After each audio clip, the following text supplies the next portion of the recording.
Fala rapaziada, tudo bem? Ó, nesse vídeo nós vamos falar sobre os ímãs, né? Ímãs muito comum, muito utilizado no nosso dia a dia, né? Os ímãs de geladeira, que tem sempre lá um calendário, ou uma representatividade lá de um aniversário, um local que a gente visitou, né? Bom, e tem o próprio ímã da porta de geladeira, né? Esses todos são ímãs que nós podemos produzir, né? Como é o fato do ímã muito forte que tem no mercado, né? Que é o ímã de neodímio, que ele é todo prateado, ele é um ímã caro, você consegue ter uma boa oferta dele, mas ele é bem forte, né? Utiliza-se hoje em dia em aplicações de bolsas, em fechaduras, né? De portas, tá? Mas também é possível encontrar ele de forma natural, né? Que é a chamada magnetita.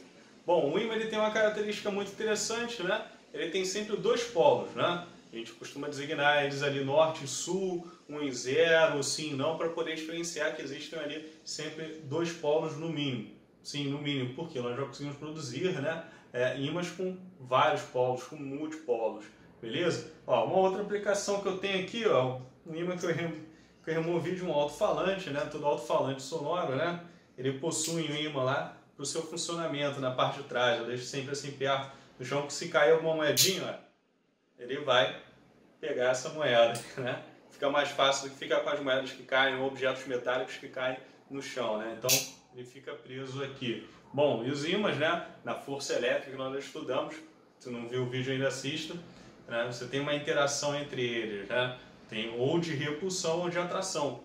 Bom, sabemos se eu tenho polos diferentes desse ímã se aproximando, bom, então polo norte e polo sul, polos opostos, se atraem. Agora, polos idênticos, né? Norte com norte ou sul com sul, vão se afastar. Beleza? Bom, o ímã ele também está presente na nossa vida na Terra, né? A Terra é um ímã gigantesco. Beleza? Bom, e a gente tem umas operações geográficas, né? Umas orientações geográficas que eu tenho na linha do Equador cortando o planeta Terra, eu tenho o hemisfério norte para cima e para baixo o hemisfério sul. Só que para o ímã é o contrário, né? O ímã da Terra ele tem os polos inversos aos polos geográficos. Na parte do hemisfério norte, na verdade, nós temos o polo sul magnético da Terra e no hemisfério sul nós temos o polo norte magnético da Terra, beleza? Então é por isso, galera, que uma bússola, né, ela está sempre apontando para o norte geográfico da Terra. Geralmente a bússola, né, a agulha da bússola, ela é pintada de vermelho. Então ali ela é magnetizada com o polo norte e é aproximada, né, ela é afetada pelo polo sul magnético da Terra que está no hemisfério norte, tá? É uma confusão, mas dá para pegar, beleza? Bom, como todo bom vídeo que nós temos aqui no canal, tem que ter exercício, né? Dona Gertrude, solta o primeiro exemplo para a rapaziada. No exemplo 1 da UMESP São Paulo, está dizendo o seguinte: serrando transversalmente um ímã em forma de barra, o que acontece? Na A, ele está dizendo o seguinte: as duas partes se desmagnetismo. Na B, obtém-se um polo norte e um polo sul isolados. Na C, na seção de corte surgem polos contrários àqueles das extremidades das partes. E o polo norte na D, né, conserva-se isolado, mas o polo sul desaparece. Na E, o polo sul conserva-se isolado, mas o polo norte desaparece. Vamos lá, vamos pensar juntos. Bom, nesse exercício não precisa fazer conta nenhuma de ímãs, tá? Então é o seguinte, sempre que eu pegar um ímã, né, ele tem lá os dois polos, de forma natural, norte e sul. Se eu cortar ele em vários pedaços, esses pedaços vão continuar existindo os polos norte e sul, beleza? Os polos opostos.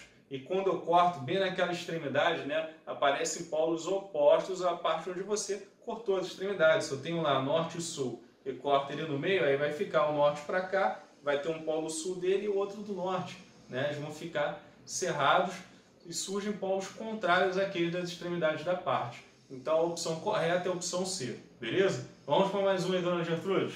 No exemplo 2 da PUC está dizendo o seguinte: um ímã permanente em forma de ferradura, cujos polos norte e sul estão indicados na figura a seguir, é dividido em três partes, né? Aí tem um polo aí em forma de U, né? O ímã, né? Com os polos norte e sul indicados, e ele é cortado dividindo ele em três partes, tá? É correto concluir que... Aí tem as opções, dê uma lida aí, por favor. No exercício 1, né, já dá a resposta para esse exercício 2, né? Nas partes onde é cerrado, vão surgir outros polos, né, norte e sul, e vou ter aí três ímãs, beleza? Então a resposta correta é a resposta D. as partes 1, 2 e 3 formarão os 3 novos ímãs, cada um com seus polos norte e sul. Beleza? Então, rapaziada, vamos aprimorar um pouquinho mais, né? Esse ímã gigantesco, né, que é a Terra. Bom, ele nos protege também de muitas partículas, né, oriundas do Sol. Algumas penetram nesse campo magnético, entram na Terra. Algumas causam fenômenos lindíssimos, como a aurora boreal, né, lá no hemisfério norte, muito visto no extremo norte da Noruega, né, lá para cima do mapa. Bom, e a gente sabe, né, que os polos magnéticos da Terra não são inversos ao polo geográfico, né, como nós já vimos, e eles também, o centro deles não é perfeitamente no eixo de rotação da Terra, né, por isso que você tem a formação dessa aurora boreal com a entrada dessas partículas no campo magnético da Terra ali naquele extremo norte, tá, situado ali mais próximo da Noruega, como eu comentei, né. Então a gente tem como calcular também, né, a vinda dessas partículas, né, o deslocamento delas, a força magnética gerada quando elas entram num determinado campo magnético. Aí pode ser o campo magnético da Terra ou qualquer outro campo magnético artificial que pode ser formado, beleza? E para isso aí agora a gente vai conhecer a chamada regra da mão esquerda, né? A gente vai ter o seguinte, a gente tem uma partícula que ela vai penetrar com uma certa velocidade em um certo campo magnético, né? Então, ó, coloquei aqui os eixos, tá? X, Y, Z, né? Aqui nós temos a força magnética, beleza?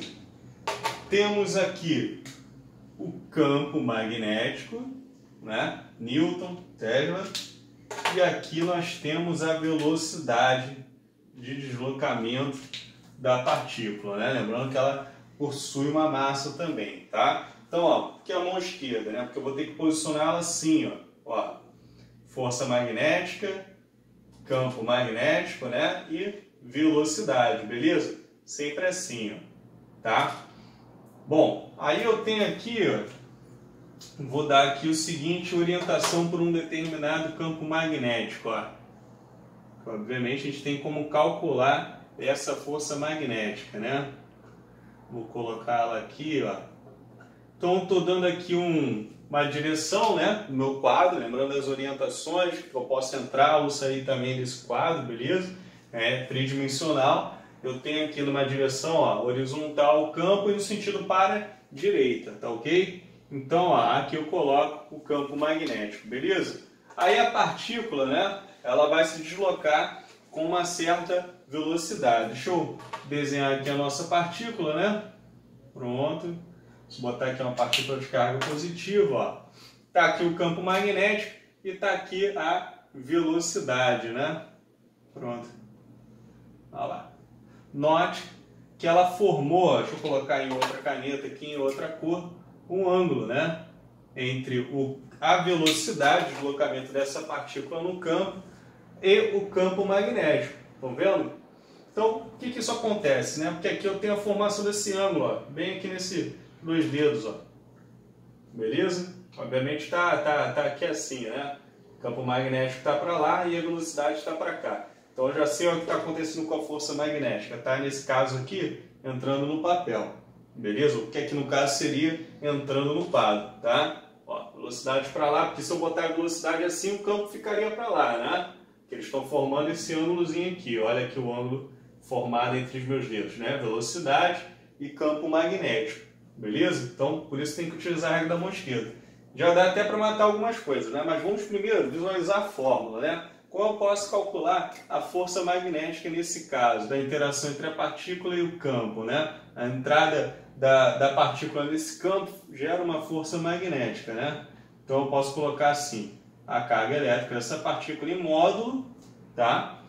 Vezes a velocidade que ela penetra nesse campo, vezes o campo magnético, vezes o seno do ângulo formado entre esses dois vetores, velocidade e campo magnético.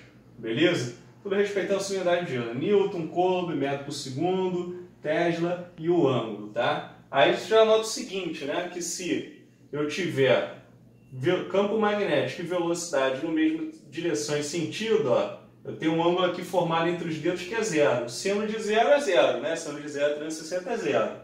Agora, se eu botar a velocidade para cá, ó, com o meu dedo, tá? Mesma direção, mas de sentido oposto ao campo magnético. E eu sei que seno de 180 é igual a zero, né? Então eu vou destacar aqui, ó, só para relembrar a vocês que seno de 0 graus é igual a seno de 180 graus, que vale zero. O seno ele existe no eixo Y, né? Não sobre o eixo X, beleza? Então o seno de 0 é igual ao de 180, que vale 0 graus.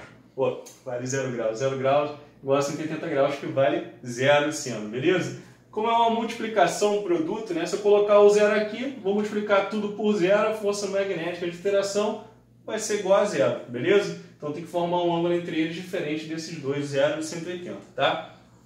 Claro que para a gente aprender mais, a gente tem sempre que fazer exercício, né? Então, dona Gertrude, solta mais um exemplo aí para a rapaziada.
Então, rapaziada, se você gostou desse vídeo, não esquece de dar a sua curtida. Se não se inscreveu, se inscreve aqui no canal do professor que vai ajudar bastante, tá bom? Também não esquece de me seguir lá no Instagram, @prof_gabriel_ak. Até a próxima!